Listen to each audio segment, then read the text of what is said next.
this is how we do it from Montel Jordan, bro. Like, this is how we do it. Listen, it's a beautiful Saturday, not Friday. It's Losers Finals, people. JAK versus Stealth. Let's get it. I'm an old blackhead. I'm sorry. Apologies, but no apology on that. Hey, you know what? The first song I didn't know. That second song, though, I was right there with you to be on the karaoke stage. JAK and Stealth, Losers Finals. A nice jump in there for JAK to get this one started. Yeah, getting this stand medium, crouch medium punch, stocks up at the very end with the Fuhajin. That's what you want to do, be able to make that media scenario even worse for JP to deal with because he cannot amnesia. Even the idea makes it really hard and pensive to put out any sort of defensive tactic. Perfect parry when knockdown's coming is this back throw from Stealth.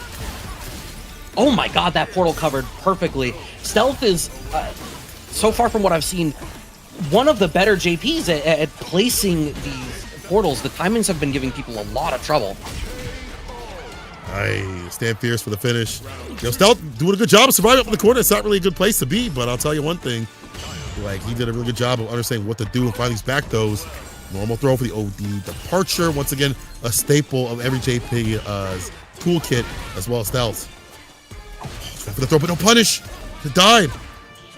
Okay. Very clip of the low. Finding the... Oh, no! Wanted for the... like, not going for the anti-air. Perfect parry. But your hitbox is so tall that your throw animation actually whiffs and you get smoked for it. JAK gets the better of all of these interactions. Level 3 now available. Still having control in the corner. Stand fierce, trying to find the shimmy. OD Fireball to push him back out. And for the departure, the setup right after.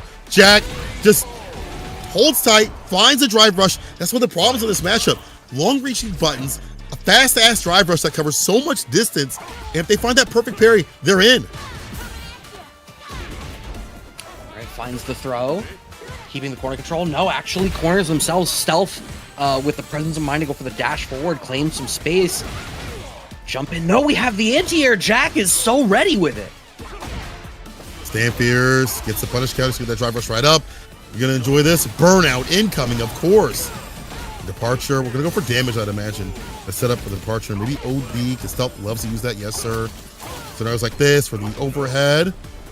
Pick up with the fireball. No air-to-air jump medium. Impact. Ooh. With the level 1, I think we have enough damage here. Yeah, we absolutely do. Didn't even need the level 1 in the back. I mean, it doesn't really matter. You didn't have to save bar. You're up a game now. But... there was damage available. There was a really great series of choices there out of Stealth. And I feel like JAK was playing it really well. It's just that corner situation really devolved. Wow, rubber banding across the screen. In there. Amnesia, though. Not afraid of the fireball. Jump. It gets the follow-up to stay medium. So slash enter the stay medium, the trade. Stealth. Catching the walk back with the jab. Even if JAK walks it out, I like that he's aware that JAK wants to walk back and at least take a little bit of that drive gauge or possibly get some damage, maybe a counter hit. It's active. Okay.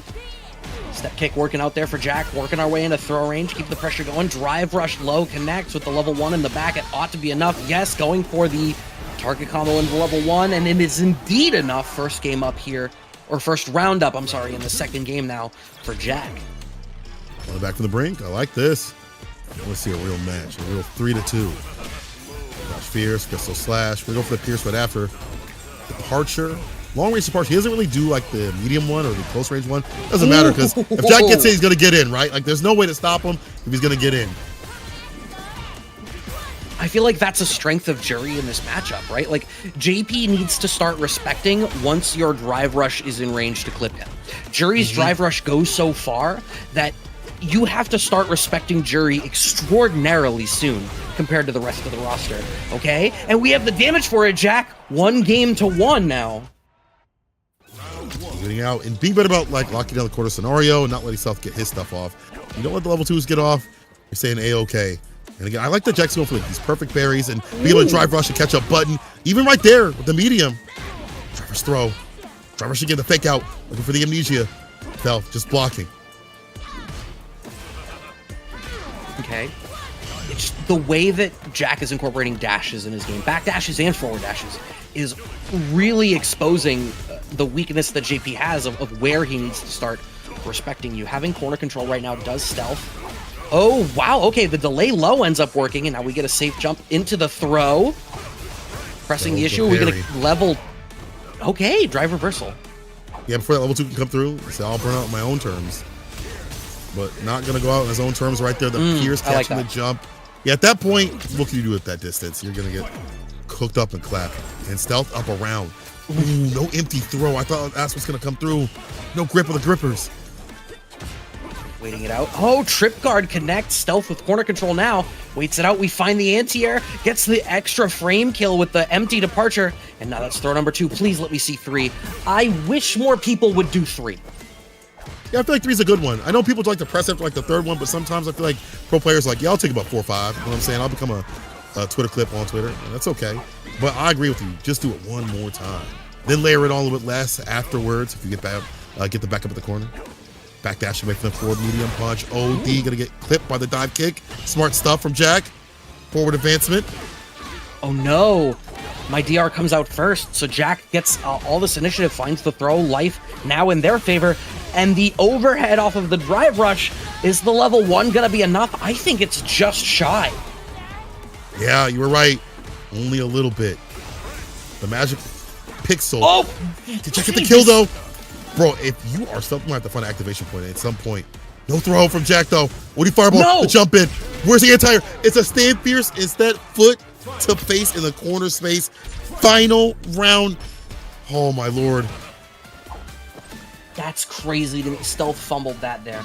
Like, the whole time that JAK was in burnout, you had bar. All you needed to do was find a single bit of block stun and get the super. Cashing out into the level 2 now. I'm imagined principally for drive gauge damage. Yeah. Yep, absolutely going for the DI route as well. Let's over the corner for more, possibly. Stand fierce. Air to air with the jump medium. As you mentioned, active on defense. Having a follow-up, always having some damage right after. The fireball, the drive rush, he gets a double follow-up right there and goes right into the super to give himself 2 games. That was so smart from JAK to use that fireball as an advancement tool and a follow-up tool for the combo, making sure that he got the kill. Stealth is making mistakes, expecting JAK to be a hair more patient to be able to get some of these pillars out. And I feel like it's been so consistently that pillar is what is getting JAK in against stealth. Gets a jump in that time, and we're back to mid-range, wants to back off, finds the drive rush there, does stealth, and we're trying to press the issue. Whips overhead in neutral, finding a spacing trap there, does stealth, and we're set back to full screen. That backwalk, stand fierce, staple of stealth's gameplay. Cut back, stand fierce, take that trade, jump in. Not a clean jump in though. JAK looking for the punish count on that. Crouching medium kick, got nothing at all. Perfect parry. Punishing coming. No departure. That was MG jump throw, and then going for another jump. There's a lot of expectation that JAK is going to wait just a hair. Goes for the parry that time, gets clipped out. The delay fierce gets caught by the up back from JAK. Another active defensive choice. He set out raw.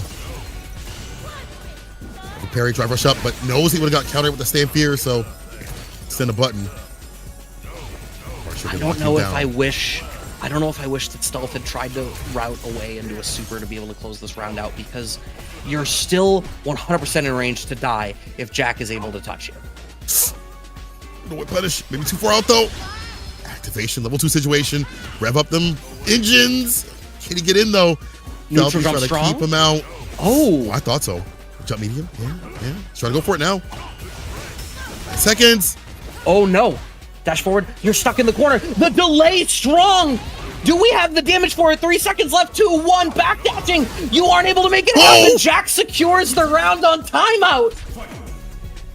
When do you ever see a Juri player lame it out like that? Set point for JAK. The all-arounder. Drive rush jab to open him up. Stocking up. That's what your intention is. Not the damage. You want the stocks up to make this quarter pressure even worse to deal with for stealth. Toss him. Toss him again. Just going for the strike, throw pressure in the corner, keeping it locked down. OD portals out now for stealth. Wants to earn some space to make it happen, but walks into the fireball. JAK has level 2, just shy of level 3 in the back. How far are we going to be able to cash this one out? No, one more touch will do it. No, actually too far away to get that confirm after. Flip out. One more touch. As you mentioned, jumping in and out. Going on the fireball. Burnout could chip him out. That's what's about to happen. JAK with the 3-1, beautifully done, not only with the timeout previously, but ensuring he got the victory with that chip out scenario, taking away all the drive gauge, and again, making it work up in the corner where this character could definitely do so. Meaty fireball makes it hard to Amnesia. Staying fierce and big buttons like staying fierce, medium, heavy kick, things like that, kill the drive gauge. And then getting in, not a big problem if you could perfect parry a drive rush with those bigger buttons that we just mentioned right there. JAK had everything for success. I feel like Stealthy wasn't able to, Stealth wasn't able to like find that timing, as you mentioned, to counter poke. Like trying to like walk back in for a stand fierce, be a counter hit, or JAK would just wait for that to whiff and whip punish right after. More often than not, it felt like JAK was taking the advantage from those moments. Yeah, JAK just felt one step ahead in terms of those neutral interactions. And you know, it was crazy to watch because I feel like we had seen Stealth be so dominant and so active in how they were able to dictate the pace on the screen and sort of make the game behave in the way that they wanted to. But it felt like every time they had a tenuous grasp on what was going on, JAK made the decision that would dismantle it. And it just never really stayed in Stealth's favor for all that long.